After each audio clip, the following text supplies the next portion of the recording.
저는 현재 49살의 여성입니다. 재혼을 하면서 몇 년 전에 벌어진 사건에 대한 이야기를 하고 싶어서 이렇게 글을 쓰게 됐죠. 사실 그 사건을 비롯해서 제 인생은 순탄하진 않았어요. 어쩔 때는 제 성격이 문제인지 심각하게 고민하기도 할 정도였고요. 저는 주변에서 저를 소개할 때 하는 말이 대부분 착하고 순하다는 말을 할 정도의 그런 부류였습니다. 솔직히 그건 칭찬은 아니었다고 생각해요. 가부장적이고 엄했던 아버지 밑에서 첫째 딸이라는 이유로 뭐든 양보해야 하는 그런 삶을 살았던 흔적 같은 거였기 때문이죠.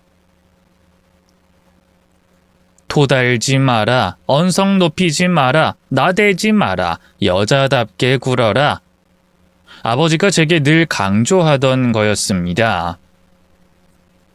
여자들은 밥상까지 따로 먹어야 했을 정도였고 조금만 수틀리면 밥상을 엎는 일도 늘 있었을 정도였네요. 늘 입에 미안하다, 잘못했다는 말을 달고 사는 어머니를 보고 자랐던 저 역시 밝게 크진 못했습니다. 늘 주눅이 들어 있었고 다른 사람들의 눈치를 살폈죠. 그러다 보니 저에 대한 반응이 좋지 않다는 것도 알고 있었어요. 예를 들어 사람들이 10명이 있다면 5명은 저를 답답해 했고 1명은 절 가엾다고 생각했습니다. 하지만 딱 절반인 5명은 저를 이용하려고 했다는 게 문제였죠. 제가 생각해도 저처럼 이용하기 좋은 먹잇감은 없었을 겁니다. 사람들은 늘 저를 보면 이런 말들을 꺼내곤 했었어요. 내가 집에서 사정이 있어서 그런데 이거 좀 대신해 줄 수 있지? 오죽하면 너한테 부탁하겠어? 금방 감된다니까. 너 착하잖아. 이 정도는 네가 알아서 도와줘야 하는 거 아니야? 희한하게 제 앞에서만 늘 집안에 큰일이 터지고 아프고 병원에 갈 사람들이 넘치더군요. 또 죽은 사람은 왜 그렇게 많은지 거의 줄초상이 나는 수준이었어요. 그리고 그런 사람들의 부탁을 들어주는 모습에 답답해하던 사람들은 어느 순간 돌변해서 이렇게 말했습니다. 착한 척 가식 떠는 것 봐. 진짜 역겹지 않아? 너가 그런 부탁 들어주니까 업무가 밀리잖아. 다른 사람 생각은 안 해? 뻔히 거짓말인 거 알면서도 들어주는 거 병이야 병. 솔직히 저 역시도 제가 잘한다는 생각은 하지 않았어요. 이런 제 성격도 싫었습니다. 하지만 제가 거절했을 때 상대의 표정을 보는 게 무척이나 괴로웠고 차라리 몸이 힘든 게 훨씬 나은 것 같다고 결정을 했을 뿐이었죠. 덕분에 저는 늘 손해만 받고 결혼도 마찬가지였습니다. 27살에 했던 첫 번째 결혼이 실패했다는 건 이미 결혼하고 얼마 뒤에 알게 됐거든요. 결혼 전에는 간이고 쓸개고 다 빼줄 것 같았던 남편은 한 달 만에 본색을 드러냈습니다. 좋은 회사에서 높은 연봉을 받는다는 말도 거짓말이었고 학력도 심지어 집안도 모두 속였더군요. 그보다 더 어이가 없었던 것은 아예 직업 자체가 없었다는 거였습니다. 결혼 초에 저를 속이려고 일용직을 몇 번 나간 게 전부였고요. 하지만 저는 그걸 알게 된 이후에도 남편을 떠나진 않았습니다. 술에 취해서 앞으로는 잘해보겠다고 자기 일 버리지 말라며 울던 그 사람을 차마 떠날 수가 없었거든요. 하지만 남편은 약은 사람이었습니다. 거절하지 못하고 힘든 사람을 지나치지 못하는 제 성격을 이용하기 시작했어요. 그때부터는 제 눈치도 더는 보지 않았죠. 제 월급날이 되면 남편은 당당하게 돈을 요구했습니다. 야, 이게 뭐야? 꼴랑 120? 우리 엄마 다음 달에 생신인 거 몰라? 이걸로 뭘 하라는 거야? 아, 지금 거지한테 적선해? 돈 다 어디 갔어? 어디 또 숨겼어? 뭐 통장에 있어? 아님, 설마 누구 돈이라도 빌려준 거야? 전 그런 남편을 설득하듯 부드럽게 타일렀어요. 그런 게 아니라 밀린 월세도 한 달치는 냈고 전기 수도세도 내야 하니까 계속 미뤘으니 금액이 좀 커졌어. 당신이 외상한 것도 갚아야 했고 내 월급도 얼마 안 되는 거 알잖아. 그게 전부야. 정말이야. 하지만 남편은 주먹을 바닥에 내려치면서 소리를 지르더군요. 야, 내가 그거 내지 말라고 했지? 안 내도 된다고. 아니, 머리가 멍청해? 그냥 일단 미루다가 끊어지면 내면 그만이잖아. 아니, 독촉장이 날아온 것도 아니고 겨우 두세 달 미룬 걸로 그걸 냈다는 거야? 거기다가 외상? 그 인간들 하루 이틀 지랄해? 그냥 무시하고 나중에 준다고 하면 되잖아. 남편 말이 우습냐? 내가 이러고 집에서 놀고 있으니까 나 무시해? 그래도 낼 건 내야지. 그러다가 끊어지면 어쩌려고. 내가 너보다 더 잘 알아. 그 정도로 안 끊어. 당장 돈이 필요한데 엉뚱한 곳에 돈지랄을 왜 하냐 이 말이야. 아니, 막말로 우리가 애가 있어 뭐가 있어? 내가 저번 달부터 말했잖아. 우리 엄마 생신이라고. 아니, 다른 집 며느리들은 돈도 척척 준다는데 당신은 뭐 했어? 일한다고 전화 한 통 제대로 하기로 했어? 아니면 명절에 찾아가서 절을 올리기로 했어? 그거야 당신이 돈 더 벌라고 일 나가라고 해서. 어디서 남편 말을 끊고 말댔구야? 당신이 그럴 때마다 한 대 치고 싶어지니까 입 다물고 가만히 있으라고 했지. 시집살이 안 시킨 것만으로도 고맙다 감사하다 해도 모자랄 판에 당신이 이러니까 내가 이렇게 사는 거야. 알아? 아이, 술 가져와 당장. 매번 그런 식이었습니다. 지금 생각해보면 남편은 알코올 중독자였던 것 같아요. 하지만 그때 당시는 그런 인식 자체가 없었고 과하게 술을 마시는 정도라는 생각만 했었죠. 하루에 기본으로 2병은 소주를 마셨고 어떨 때는 막걸리만 3통을 비웠어요. 뿐만 아니라 담배도 피웠는데 작은 방 한 칸의 벽지가 누렇게 변할 때까지는 채 일주일이라는 시간이 걸리지 않을 정도로 많이 피웠고요. 그 와중에도 저는 참 바보처럼 견디기만 했습니다. 언젠가는 남편이 정신을 차릴 거라는 바보 같은 희망과 이 사람을 바꿀 수 있을 거라는 오만함으로 말이에요. 심지어 남편이 제게 이혼을 하자고 하기 전까지 말이죠. 막상 버려진 것은 우습지만 제 쪽이었어요. 당시 저는 갑상선 암을 진단받아서 수술을 진행하고 요양 중이었을 때였습니다. 다행히 어렵지 않은 수술이었고 경과도 좋아서 약만 꾸준히 먹고 추적 관찰만 하면 되는 수준이었죠. 근데 너무나 뜬금없이 제 앞에 이혼 협의서를 내밀며 말하더군요. 우리 인연은 여기까지로 하자. 나 지겨워서 더는 못 살겠어. 당신도 마찬가지잖아. 여보, 갑자기 이게 무슨 말이야? 뭐 기분 안 좋아? 아니면 돈 못 벌어서 그래? 야, 내가 다 당신 생각해서 내린 결정이야. 아, 이제 그만 당신 놔주겠다는 말이야. 몸도 안 좋은데 무리해서 나까지 돌보지 말고 자유롭게 살아. 당신도 그러고 싶었잖아. 아니라고 말 못할걸? 우리 이렇게 된 마당에 좀 솔직해지자. 무슨 소리야? 지금 장난하는 거지? 내가 그런 걸로 장난친 적 있어? 끝내자곤 했지만 이혼하자는 말을 한 적 없잖아. 아니, 내 눈빛 보면 몰라? 여기 도장 찍으라고. 날카로운 답변에 놀라서 저는 머리가 어지러울 지경이었습니다. 계속해서 이혼을 요구하는 남편의 말만 묵묵히 듣다가 다시 물었어요. 이유라도 좀 듣자. 그 정도는 말해줄 수 있잖아. 제가 답답해서 묻자 남편은 별것도 아닌 핑계를 대다가 돌연 표정을 굳히고는 말했죠. 사실 내가 몸이 좀 안 좋아서 그래. 집에 환자가 둘이라는 게 좋은 일은 아니잖아. 더는 당신한테 부담되고 싶지도 않고. 내 마지막 배려야, 배려.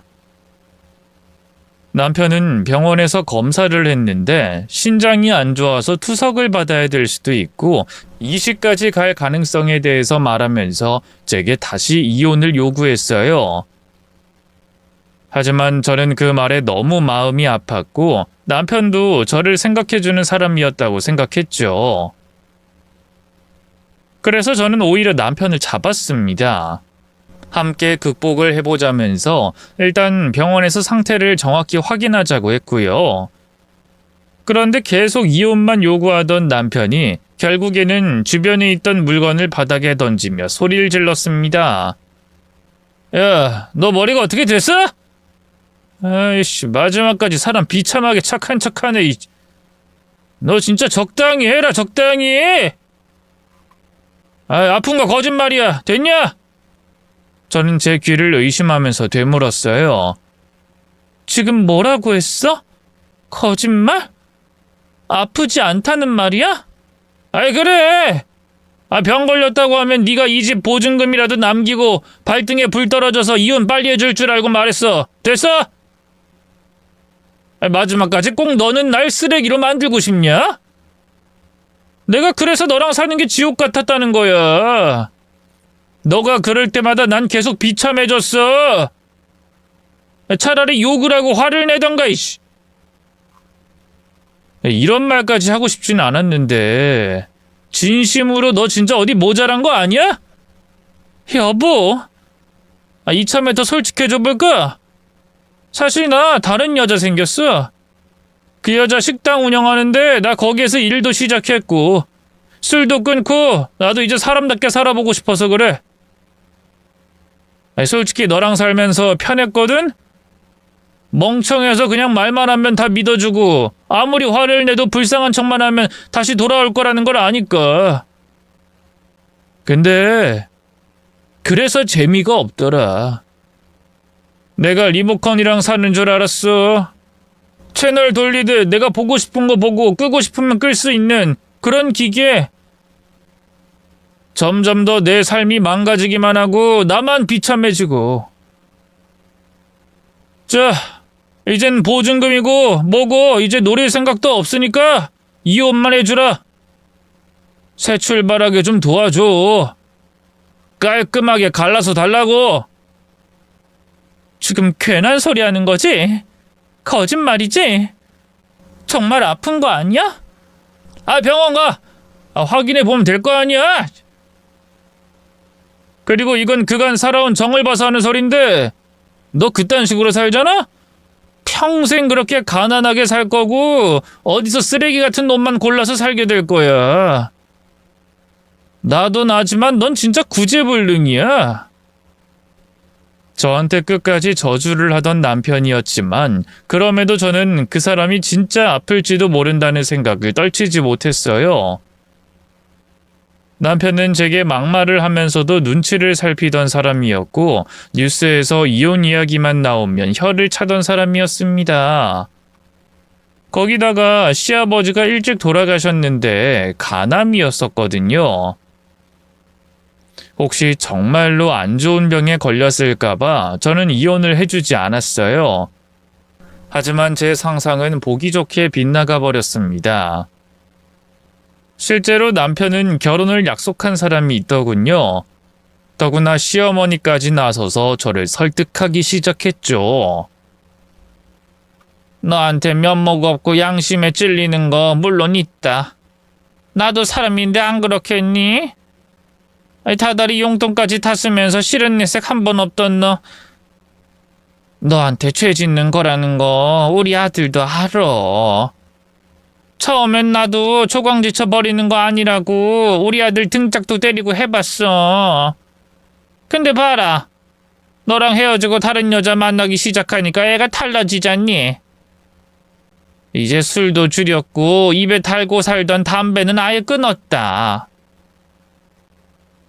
또 이런 말 뭐하지만 너 암도 걸렸었잖니. 순간 그 말에 눈물까지 났습니다. 어머니, 아무리 그래도 아프다고 이렇게 하신다고요? 미안하다. 하지만 너도 알다시피 내 남편 때문에 암이라면 지긋지긋하고 우리 아들도 언제 위험해질지 모르는데 너희 두 사람 사이에 애가 생기는 것도 문제잖니? 현실적으로 그렇잖아. 그러니까 제발 도장 좀 찍어. 더러운 똥 밟았다 치고 더 좋은 사람 만나면 되잖니. 남편은 저주를 하고 시어머니는 울고 빌면서 절 설득했고 결국 저는 이혼을 당하게 됐던 겁니다. 그때 저는 저를 배신한 남편이나 시어머니보다 저 스스로가 가장 싫었어요. 이 성격을 바꿀 수만 있다면 머리를 열고 수술실에 몇 번이라도 들어가고 싶은 심정이었죠. 그땐 모든 게 제 탓인 것 같았고 제가 원흉처럼 느껴지기도 했습니다. 단지 좋은 사람이 되고 싶었고 행복하게 살고 싶었을 뿐이었는데 결국엔 늘 주변에 미움을 받기만 했으니까요. 그래서 저는 그날 이후로 변하려고 노력했습니다. 본성 자체를 바꿀 수는 없었지만 최대한 거절하고 복잡한 일에는 신경을 아예 끄는 방법을 택한 거였어요. 아마도 남편이 제게 했던 저주 같은 말 때문에 오기로 더 그랬던 것 같습니다. 비록 마음이 불편하긴 했지만 다행히 어렵진 않았어요. 부탁하면 뭐든 다 들어주던 제가 거절을 하기 시작하니 사람들은 저를 더 미워했지만 그것조차도 신경 쓰지 않으려고 노력했습니다.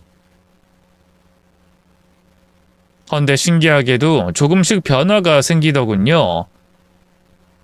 예전에는 9번 잘해줘도 한 번 거절을 하면 욕을 했었는데 반대로 하니 오히려 제게 고마워하기 시작했습니다. 그래서 저는 어느 순간부터는 남들을 대할 때 계산기를 두드렸죠. 고마움을 적립하듯이 상대가 해준 만큼 저 역시도 돌려주는 식으로 하기 시작한 겁니다. 확실히 저는 변했지만 맞지 않는 큰 신발을 신은 기분은 여전하더군요. 그러던 어느 날이었어요. 회사에서 택배를 보낼 일이 있어서 우체국에서 접수를 하고 있을 때였습니다. 박스 여러 개를 들고 분류하고 테이프를 감고 있을 때 한쪽에서 소란스럽고 날카로운 목소리가 들렸습니다. 한 할머니가 직원에게 삿대질을 하며 말하더군요. 그냥 좀 보내주면 되는 거지. 내가 돈을 안 줬어? 뭘 안 해줬어? 늙은 사람은 택배도 보내지 말라는 거야? 서비스하는 일하면서 내가 낸 세금으로 먹고 사는 주제. 직원은 난처한 표정으로 할머니에게 대답했죠. 고객님이 직접 쓰셔야 된다고요. 그냥 좀 해달라고. 내가 팔이 아파서 그렇다고 하지 않나? 고객님, 저희 업무 규정이 그래요. 저희가 대신 작성을 했다가 혹시나 다른 곳으로 가면 저희가 책임을 지기 때문에. 누가 책임지라고 했어? 내가 책임지라고 했냐고? 고객이 불편해서 부탁 좀 하는데 좀 들어주면 어디가 덧나? 내가 돈 주겠다고 하지 않나? 대충 오가는 대화를 봐서는 택배를 보내려던 할머니가 팔이 아프다면서 주소 기입을 부탁했고 직원은 규정상 안 된다고 하면서 실랑이가 벌어진 거였습니다. 처음에는 그냥 남일이니 무시하려고 했어요. 저도 꽤 오랜 시간 그렇게 살다 보니 외면하는 게 가장 쉽다는 걸 알게 됐었으니까요. 하지만 그런 다짐도 잠시, 저는 타고난 성격을 숨기지 못하고 결국 할머니에게 도움을 주겠다고 나섰습니다. 단순한 오지랖일 수도 있었지만 제가 나선 이유는 하나였거든요. 바로 할머니가 까막눈이라는 걸 알아차렸기 때문이었죠. 작은 가방 한쪽에 꾸깃꾸깃한 택배 송장 몇 장과 빨갛게 달아오른 귀, 작게 떨고 있는 손만 봐도 알 수 있었습니다. 어쩌면 제가 워낙 눈치를 많이 보고 자라서 눈썰미가 좋았던 걸 수도 있고요. 까랑까랑한 목소리의 할머니는 제게 고맙다는 말도 하지 않았습니다. 그 대신 제게 10,000원짜리 한 장을 주면서 됐지? 이 정도면 심부름 했다고 생각해. 앞으로도 종종 부탁해도 될까? 하시더군요. 저는 솔직히 어이가 없어서 거절하려고 했는데 설마 또 그러겠나 하는 생각에 대충 알겠다고 하고 말았습니다. 그런데 제 전화번호를 받고 그 뒤로 또 연락을 해오더군요. 심지어 부탁도 아니고 거의 명령이었고요. 그래서 만나서 저는 솔직하게 말했습니다. 할머니, 그때는 그냥 도와드린 거지만요. 제가 일하는 시간에 전화하셔서 불러내는 건 좀 아니라고 생각해요. 앞으로는 이러지 않으셨으면 좋겠어요. 그러자 할머니는 예전에 우체국 직원에게 했던 것처럼 제게 공격적인 말투로 따졌어요. 그때는 알겠다고 하고 돈까지 받아먹고는 그런 식으로 말을 해? 내가 아가씨가 일을 하는지 안 하는지 어떻게 알아? 손목이 아파서 그러는데 그거 써주는 게 무슨 큰일이라고. 요즘 것들은 어른에 대한 예의도 없어. 저는 그 말에 10,000원을 돌려주면서 말했죠. 도로 가져가세요. 그리고 할머니, 모르는 거 부끄러운 거 아니거든요. 솔직하게 글을 못 쓰신다고 하시고 도움 제대로 받으세요. 할머니는 제 말에 팔짝 뛰면서 아니라고 글 쓸 줄 안다고 하면서 도망치듯이 떠나셨습니다. 그러고 한동안은 잊고 살았는데 한 달 정도 지났을 때 갑자기 연락이 다시 오더군요. 제게 그때는 미안했다는 말과 함께 넌지시 본인이 까막눈이라는 걸 어떻게 알았냐고 물었습니다. 그래서 저는 추측이었다는 걸 이야기했고 어쩌다 보니 그분의 인생사까지 듣게 됐어요. 젊은 시절에 음식 장사부터 시작해서 지금은 땅으로 먹고 산다고 했습니다. 호화로운 주택에 살고 있고 운전기사도 있다는 약간 허무맹랑한 말이라서 믿진 않았지만 저는 이야기는 끝까지 들어드렸어요. 근데 할머니가 이런 말을 하더군요. 솔직히 내 아들도 나 까막눈인 걸 몰라. 밝히기도 싫고 너무 부끄럽고 이미 늙어서 오늘 내일 하니까 배울 필요가 없다고 생각했는데 이왕에 들킨 거 혹시 아가씨가 날 좀 가르쳐 줄 순 없을까? 돈도 챙겨줄게. 과외비 그런 걸로. 이혼 뒤부터 철저하게 계산기를 두드리는 습관이 들었던 저는 거절도 제법 잘 할 줄 알았는데 차마 할머니에겐 그러지 못했습니다. 자식들에게도 알리기 싫었다는 치부를 제게 난생 처음으로 드러낸 거였으니까요. 그래서 허락했죠. 물론 과외비는 받지 않았습니다. 대신 제가 원하는 시간에 맞추라고 했고 저희 집으로 오시는 조건이었어요. 실제로 할머니는 그렇게 하셨고요. 그 이후로 생각보다 함께 많은 시간을 보내면서 저희는 제법 가까워졌습니다.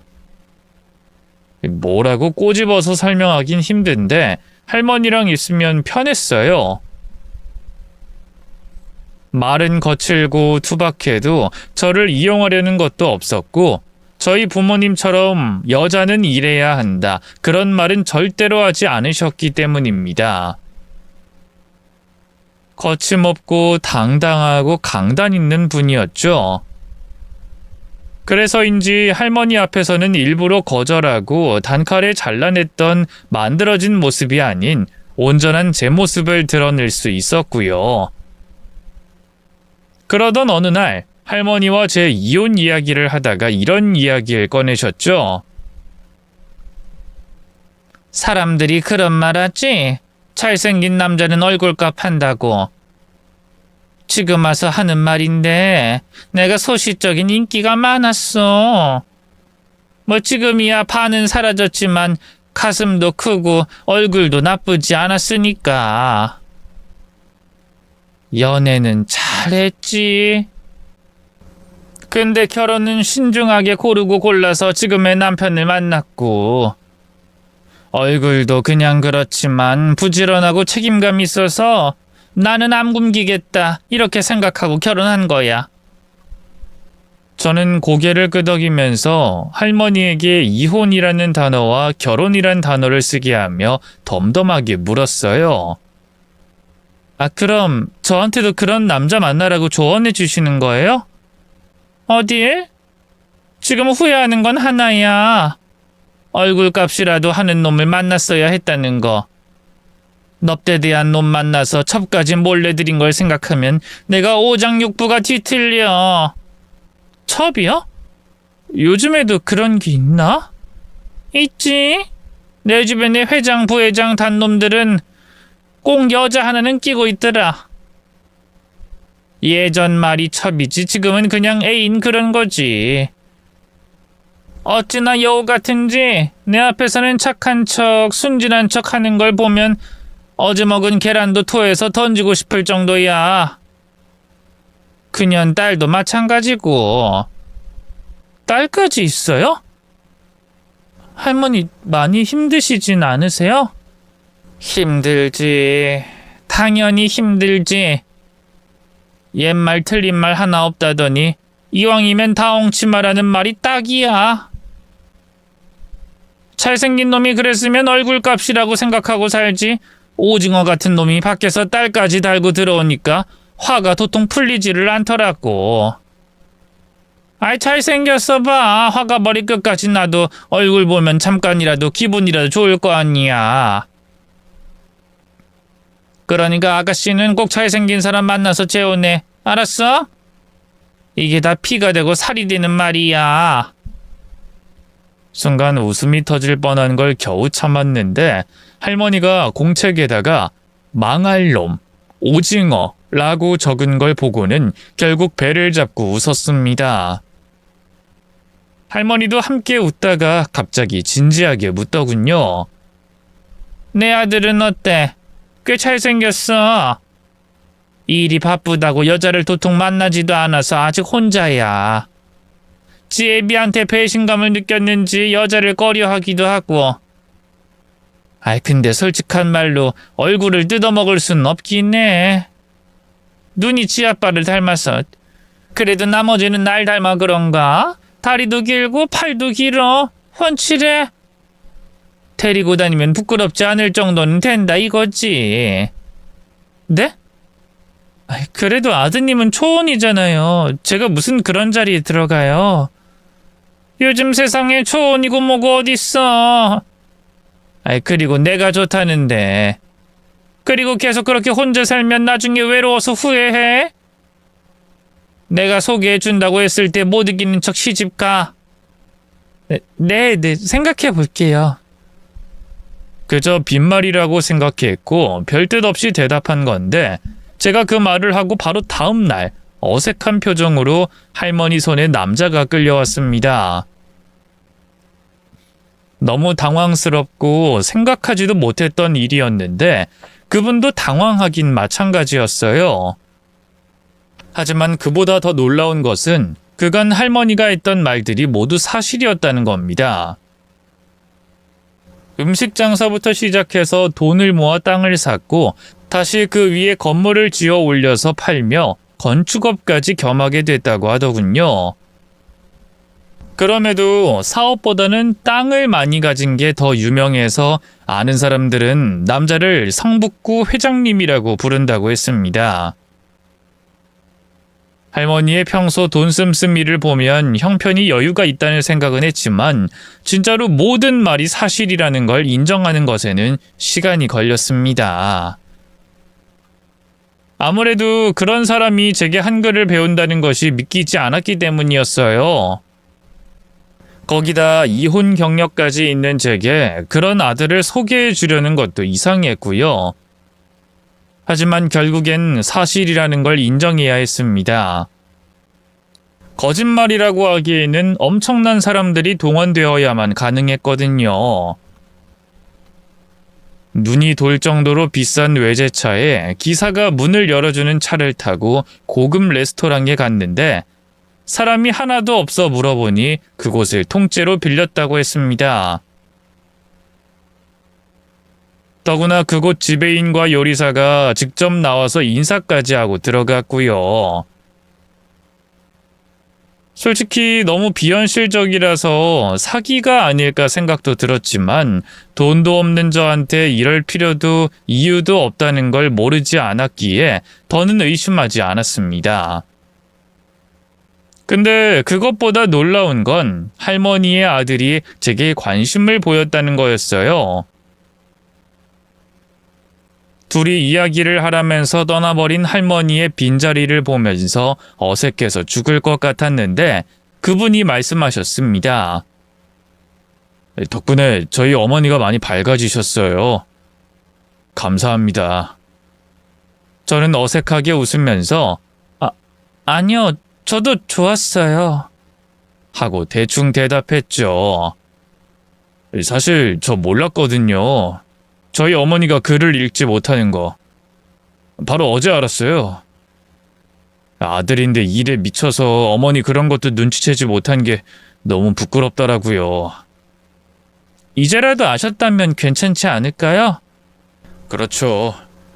하지만 매번 메뉴판 보여드리면서 골라라 이랬다는 걸 떠올리면 죄책감이 들 지경이네요. 그쪽한테 어떻게 감사를 해야 할지 모르겠습니다. 그간 어머니가 왜 그렇게 화를 내고 사람들에게 못되게 굴었는지 알게 됐어요. 글을 쓰지 못하고 읽지 못하는 걸 감추려고 그러셨던 거라니. 그쪽한테 고마운 마음을 표현하고 싶은데 뭐라도 해드릴 게 있을까요? 혹시 필요하신 거라든가 아니면 돈이라도. 아니, 감사는 식사만으로도 충분해요. 그리고 저도 즐거웠고요. 근데 그분이 뭔가 한참을 망설이다가 묻더군요. 혹시 따로 만나는 분이 계신가요? 아니요, 그건 왜요? 그게 제가 싫지 않으시면 한번 만나보고 싶은데 어떠세요? 전 그쪽이 꽤 좋거든요. 절대로 가볍게 말하는 게 아니고요. 연애는 몇 번 해봤지만 한 번도 먼저 만나자는 제의를 한 적은 없었습니다. 물론 어머니가 좋다고 해서 그런 것도 아니고요. 초면에 이런 말이 이상한 거 아는데 저도 처음으로 느낀 감정이라서 놀라긴 했고 싫지는 않았지만 당연히 정중하게 거절했습니다. 아무리 할머니가 절 좋다고 해도 집안 차이는 물론이고 초혼인 남자와 결혼하는 걸 찬성할 사람은 없었을 테니까요. 그런데 생각보다 굉장히 끈기 있게 계속 제게 연락을 하더군요. 가끔 커피 한 잔을 들고 저희 집 앞에 찾아오기도 했고 바빠도 통화나 문자를 남기면서 꾸준하게 저를 대했죠. 더구나 이야기를 할수록 좋은 사람이라는 걸 알 수 있었습니다. 솔직히 어느 순간부터는 제 조건을 다 알고도 저를 좋다는 사람을 놓치고 싶지 않은 마음이 들기도 했고요. 그래서 그 사람과 어쩌다 보니 연애를 시작하게 됐습니다. 그런데 그 타이밍이라는 게 좋진 않았어요. 연애를 시작하고 반년이 채 되지 않았을 때 할머니가 몸이 좋지 않아 병원에 입원을 하게 됐기 때문이었습니다. 예전에 심장 판막 수술을 받았는데 갑자기 심장에 이상 징후가 발견됐다고 하더군요. 문제는 거기에 제가 그 사람과 병문안을 가면서 벌어졌습니다. 하필이면 그곳에서 할머니가 오징어라고 부르던 할아버지와 할아버지의 첩, 그녀의 딸과도 마주하게 됐던 거였죠. 지금 생각해도 그때를 떠올리면 아찔할 정도입니다. 남자의 이복 동생인 딸은 아무리 많아도 30대 초반으로 보일 정도로 어려 보이더군요. 거기에 바로 옆에서 절 노려보던 첩이라는 여자는 50대 중반 정도로 보였습니다. 하지만 죽일 듯이 노려보는 눈빛과는 별개로 제게 어떤 말도 하지 않았어요. 하지만 단단한 체격의 할아버지는 아니었죠. 호구조사를 하듯 제 나이와 집안, 학력을 묻고는 제 대답에 어느덧 싸늘한 얼음장 같은 표정이 됐습니다. 그러더니 그 사람에게 경고하듯이 이렇게 말했어요. 그딴 식으로 여자 고를 거면 차라리 결혼하지 마라. 내 뒤를 이어서 너 성북동 회장 소리 듣고 있는데 적어도 멀쩡한 여자 데리고 와야지. 재혼? 나 참 어이가 없어서. 우리 집안이 우습냐? 아니면 내가 첩질 좀 했다고 애비한테 복수라도 하려는 거야? 이에 그 사람도 발끈하듯이 대꾸했습니다. 우리 집이 뭐요? 솔직히 아버지가 뭘 하셨는데요? 어머니가 장사해서 그 미천으로 사업하신 거 아닙니까? 우리가 뭐 타고난 재력가 집안이었어요? 회장? 그거 사람들이 비꼬는 겁니다. 땅 부자한테 붙여주는 별명 같은 거라고요.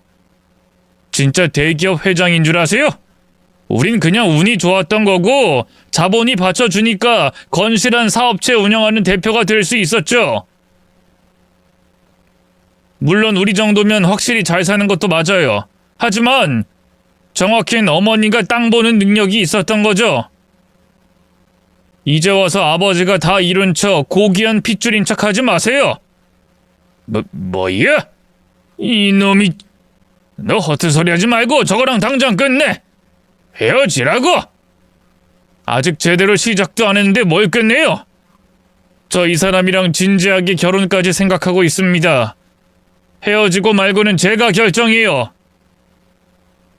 말이 끝나기 무섭게 할아버지는 그 사람이 뺨을 때렸고 분위기는 순식간에 무거워졌어요. 잠들었던 할머니가 깨어나면서 상황은 흐지부지 되긴 했지만 저는 알았습니다. 그 사람과 연애도 할 수 없다는 걸 말이죠. 드라마처럼 반항하고 사랑의 도피를 떠날 용기도 없었고 그렇게 반대하는 만남을 이어갈 마음도 없었어요. 그렇다고 자존심 때문도 아니었습니다.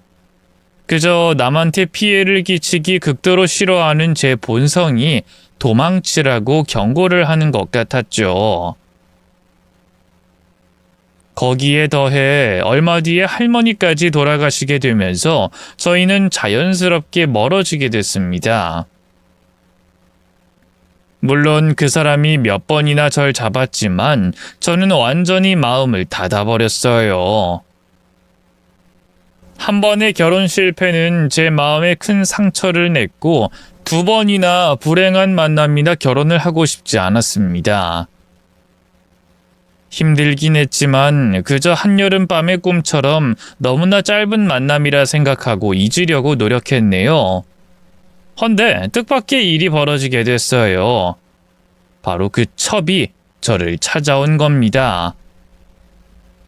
온몸에 명품을 두른 여자는 흡족한 표정으로 절 보며 말하더군요. 그때 보고 얼마만인지? 언니 죽고 반년? 아니 8개월? 그 정도가 지났네? 둘이 이제 연락도 안 한다면서? 왜? 설마 그 이가 말한 게 자존심 상했어? 이혼 경력에 학벌이랑 집안, 직업 뭐 하나 볼 거 없다고 해서?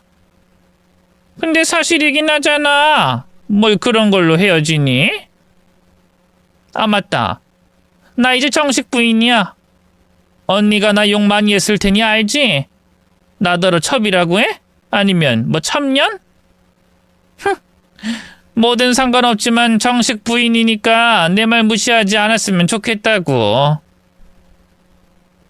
저는 작게 한숨을 내뱉으며 물었죠. 왜 저를 찾아오셨어요? 아, 난 좋은 소식 들고 왔는데. 그러니까 내가 이제 정식으로 아들의 새엄마가 된 거니까 내 아들이랑 만나도 된다고 말하려고 온 거야. 내가 너한테 시어머니가 되는 거고. 아니, 갑자기 무슨 소리를... 우리 남편은 내가 알아서 설득시켰어. 그러니까 정식으로 교제해도 된다고 허락한다는 말이야. 어때? 이 정도면 정말 대박이지 않아? 신데렐라? 그래, 그거랑 다를 것도 없지. 이보세요. 이보라니, 너 말은 좀 조심해야겠다. 내 아들이랑 결혼하면 내가 시어머니야, 알아? 상황 파악이 안 되는 모양인데 너한테 주어진 마지막 기회라는 뜻이야. 40대 초. 아니네, 이제 딱 중반이네. 괜한 자존심 세우지 말고 결혼하라고 할 때 해. 자존심이 밥 먹여주니? 알량한 자존심 챙기다가 오히려 밥을 굶긴 하겠지. 내가 영감 첩으로 살면서 무시 안 당했겠어? 근데 봐, 이제 나 무시했던 인간들 내 무릎 아래서 벌벌 기게 될 테니까. 인생은 한 방이야. 솔직히 너무 어이가 없고 이상해서 그 자리에서는 바로 일어나긴 했습니다. 그런데 바로 그날 저녁에 헤어졌던 그 사람이 절 찾아왔고 그 여자의 말이 모두 진짜라는 걸 알려줬어요. 정확히 알고 보니 할머니가 유언장을 남기셨다고 했습니다. 대충 유산은 어떤 식으로 분배하고 첩이긴 해도 새엄마처럼 따르라는 말과 함께 꼭 저와 결혼하길 바란다는 그런 유언을 말이죠. 유언장이 조금 늦게 발견되긴 했지만 절 극도로 싫어하던 아버님이 고집을 꺾은 가장 큰 이유였다고 했습니다. 그런 말을 하면서 그 사람이 제게 이렇게 청혼을 했습니다. 어머니 돌아가시고 당신이 나한테 반대하는 결혼 절대로 싫다는 말 했었잖아. 그래서 억지로 내 뜻만 밀어붙이지 못한 거야. 헤어졌다고 생각한 게 아니라 참은 거고 2번 상처를 주고 싶지 않았으니까. 그래도 나 당신 아니면 결혼할 생각 없었어. 평생 혼자 살 생각이었고. 그러니까 우리 결혼하자. 내가 행복하게 해줄게. 응?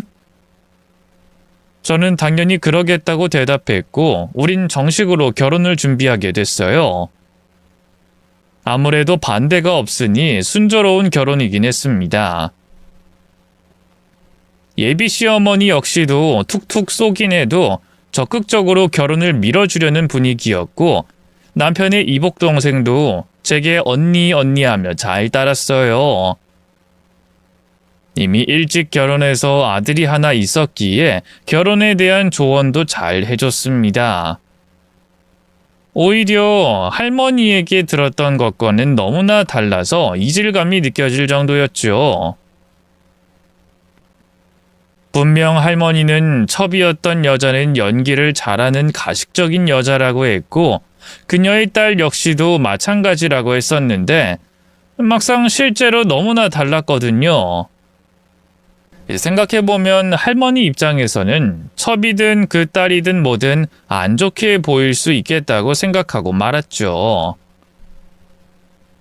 물론 모든 게 순조롭진 않았어요. 부자라서 그런지 약혼식부터 절차를 하나하나 밟는 건 무척이나 힘들었기 때문이었습니다. 그럼에도 긴 준비 기간 내내 너무 행복했고 틈이 날 때 여행도 함께 다니면서 즐거운 시간을 보냈네요. 그렇게 결혼을 딱 한 달 앞둔 어느 날 예비 시어머니와 점심 식사를 하고 있었습니다. 상의할 것이 있다고 하면서 불쑥 찾아왔는데 저는 이상하게 속이 좋지 않아서 거의 입에 대지 못하고 있었어요. 몸도 으슬으슬 춥고 속은 부글부글한 느낌이 들었습니다. 감기약이라도 먹고 얼른 쉬고 싶은데도 한참을 말을 안 하더라고요. 그러더니 힘들게 제 눈치를 보고는 물으셨죠. 너, 아니, 이제 아가라고 불러야 하나? 어쨌든 차차 하고, 혹시 말이야, 입양은 생각 안 해봤어? 둘 사이에 아이를 가질 순 없을 텐데. 글쎄요, 딱히... 바로 그 순간 음식이 하나 더 나왔는데 정말 음식물 쓰레기를 끓인 것 같은 냄새가 났어요. 저는 역한 냄새에 헛구역질을 하며 화장실로 뛰어갔습니다. 체했다는 걸 느끼면서 속에 있는 걸 개워냈는데 시원하긴커녕 뭔가 목에 걸린 느낌만 나더라고요. 한 10분, 15분을 화장실에 있다가 다시 자리로 돌아가려고 나오는데 예비 시어머니가 화장실 앞에서 지키고 서 있더군요. 저는 죄송해서 빠른 걸음으로 가서 사과했죠. 아, 기다리셨어요? 너무 죄송해요. 속이 안 좋아서 체했나 봐요. 너 설마 임신한 거 아니야? 아니지. 너 나이가 있는데 임신 못하지 않아? 40 초반도 아니고 중반에 가까운 나이인데? 근데 입덧이 딱 임신인데? 네? 설마요. 저는 웃으면서 손사래를 쳤는데 날짜를 떠올려 보니 뭔가 걸리더라고요. 생리를 하지 않은 게 한 달이 훨씬 넘었던 겁니다. 그래서 순간 헉 하면서 손으로 입을 막고는 놀란 표정을 지었고 예비 시어머니의 표정은 동시에 급격하게 어두워졌죠. 제 손을 잡아 끌어서는 음식집을 빠져나와서 차에 태웠습니다. 그리고 대기하고 있던 운전기사에게 신경질적으로 말했죠. 김 박사한테로 가! 얼른! 저를 좋아한다는 생각은 하진 않았지만 그럼에도 함부로 하진 않았는데 그때는 달랐습니다. 저한테 소리까지 지르면서 빨리 내리라고 재촉한 것은 물론이고 휴대폰까지 빼앗아서 승용차에 던져버렸어요. 그리고는 제가 도망이라도 치려고 한 것처럼 팔짱을 꽉 낀 상태로 범죄자를 끌고 가듯 성큼성큼 산부인과 안으로 들어갔습니다. 그런데 대기를 하는 게 아니라 복도 안쪽으로 들어가 직원 전용이라고 적힌 곳으로 가더군요. 거기에는 한 남자가 앉아서 책을 보고 있었는데 쾅 소리에 놀라서 일어났죠. 사모님, 여긴 무슨 일로 오셨어요? 혹시 오늘 식사 같이 하시려고... 풍채 좋은 남자의 물음에 예비 시어머니는 짜증스럽게 대꾸했습니다. 내가 왜 김 박사랑 밥을 먹어? 한가하게 그런 소리 할 때가 아니야. 얼른 일어나서 인연 어떤지 샅샅이 검사해. 아무래도 애 임신한 것 같아. 얼른! 임신이요? 아이, 축하... 근데 혹시 두 분 관계가... 관계 알아서 뭐 할 거야? 얼른 피 검사하고 오줌, 그것도 되잖아.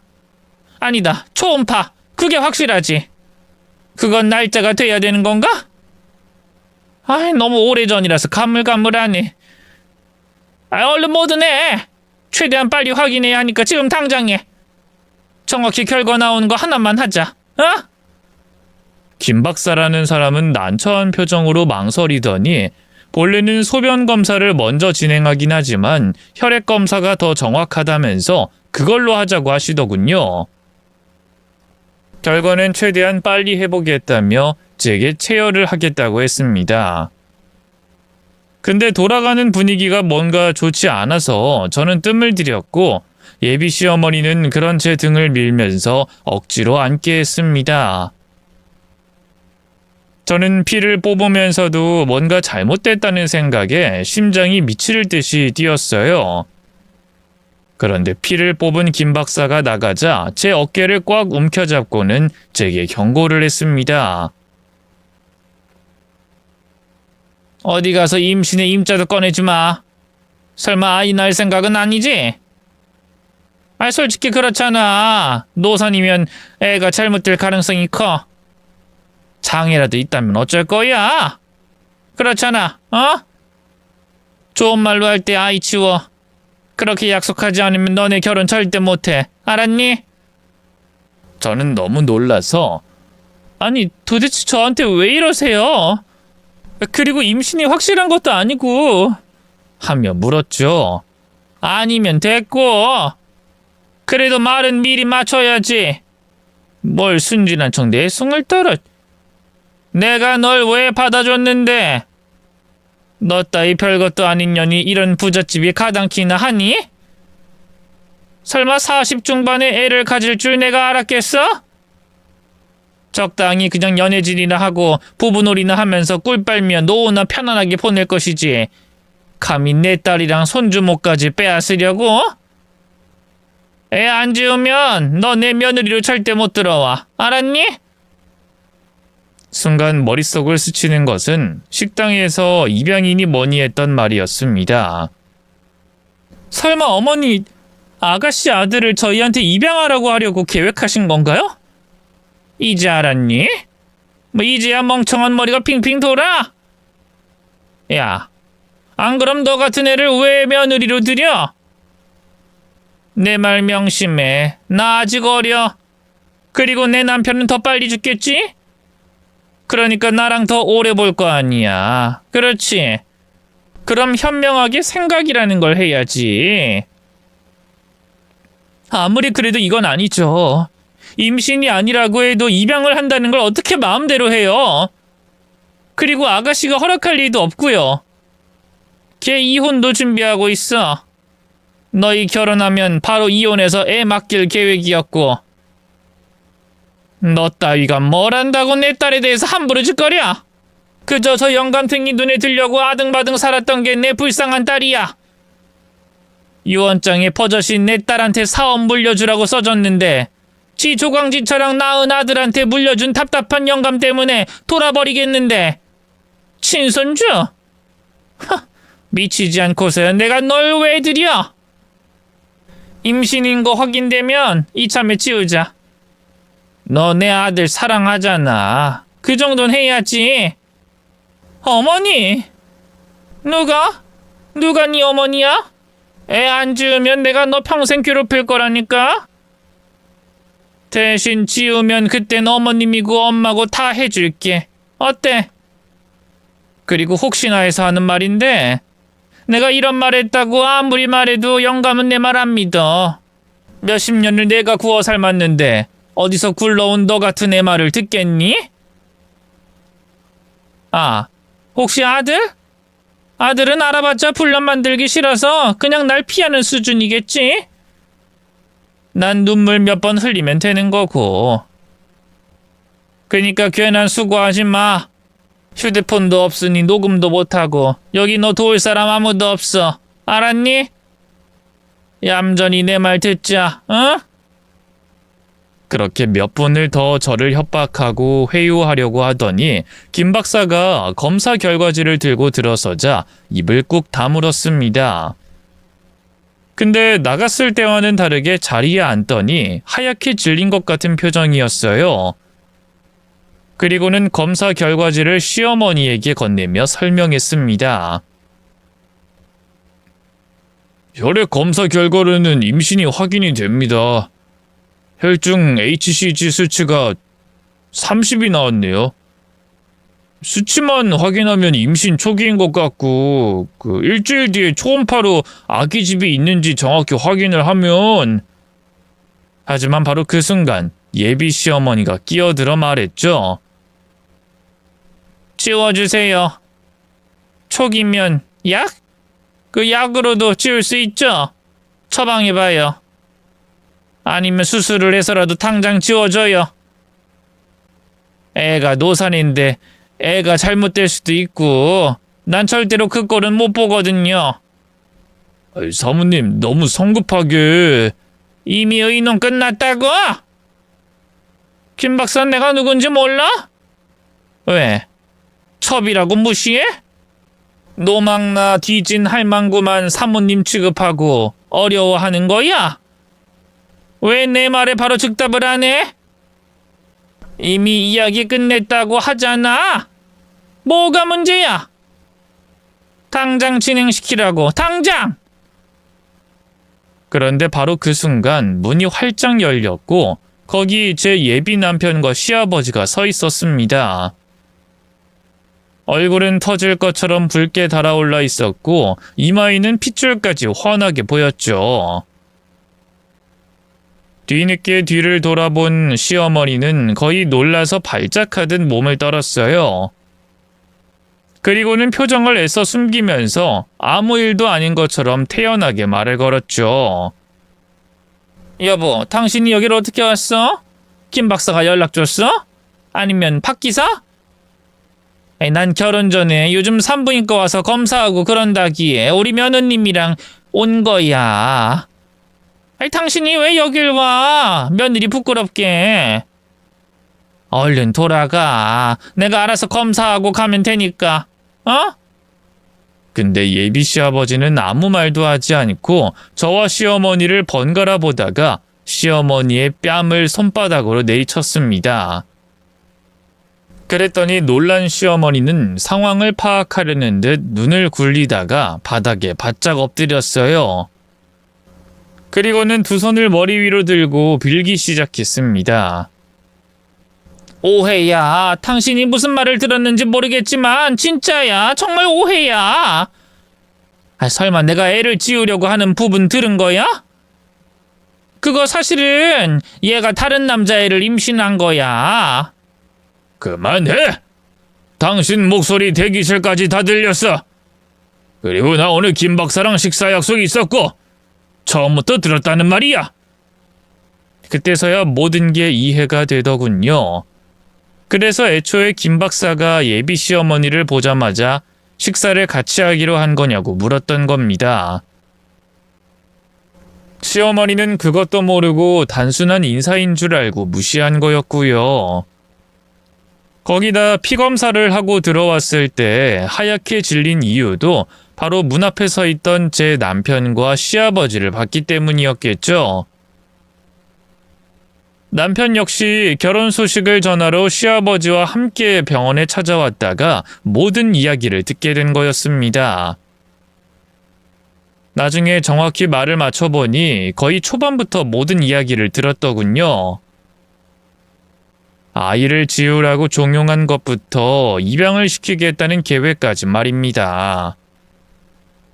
시아버지는 바로 이혼을 요구하더군요. 하지만 시어머니는 절대 인정하지 않으려고 하며 자신을 방어했어요. 당신이 이런 식으로 하지 마. 죽은 언니가 나한테 잘하라고 나 버리지 말라고 했던 거 기억 안 나? 그리고 우리 딸한테 사업 물려주라는 말도 했는데 당신이 무시했잖아. 그래서 그랬던 거야. 진짜야. 나도 오죽했으면 그러겠어? 어? 어떻게 보면 당신 잘못도 있어. 그런데 그 말이 통했는지 시아버지는 화가 어느 정도 누그러지더군요. 그러자 이때다 싶었는지 시어머니가 자기 품속에서 종이를 꺼내들어 시아버지에게 던졌습니다. 그 종이는 바람에 팔랑거리면서 바로 제 신발 앞에 떨어졌고요. 정갈하고 깨끗한 글씨가 빼곡하게 적힌 유언장이었습니다. 하지만 그건 거꾸로 봐도 할머니의 글씨가 아니었어요. 그래서 제가 나서서 말했습니다. 이거 할머니, 아니 어머님 글씨가 아니에요. 이 유언장 가짜가 확실해요. 그러자 예비 시어머니는 발끈하며 제게 소리를 질렀죠. 어른들 말씀하시는데 어디라고 끼어들어? 그리고 네가 뭘 안다고 까불어? 워낙 날카로운 목소리 때문에 평소에 제 성격이라면 입을 다물었겠지만 저는 덜덜 떨면서도 굽히지 않고 다시 강조해서 말했습니다. 제가 잘 알아요. 확실히 이 유언장은 가짜입니다. 글씨체가 다르다고요.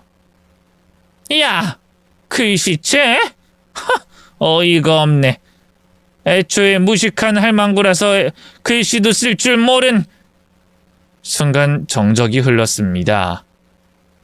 시어머니는 재빠르게 모르진 않는다며 얼버무리긴 했지만 남편이 끼어들어서 제 말에 힘을 실었어요. 제가 오랜 시간 어머니에게 글자를 가르쳤고 어머니가 글자를 쓸 줄도 읽을 줄도 모른다는 걸 가족들 모두에게 숨기고 있었다는 사실도 말했습니다. 그리고는 제가 누구보다 정확히 글씨체를 알고 있을 거라고 했고요.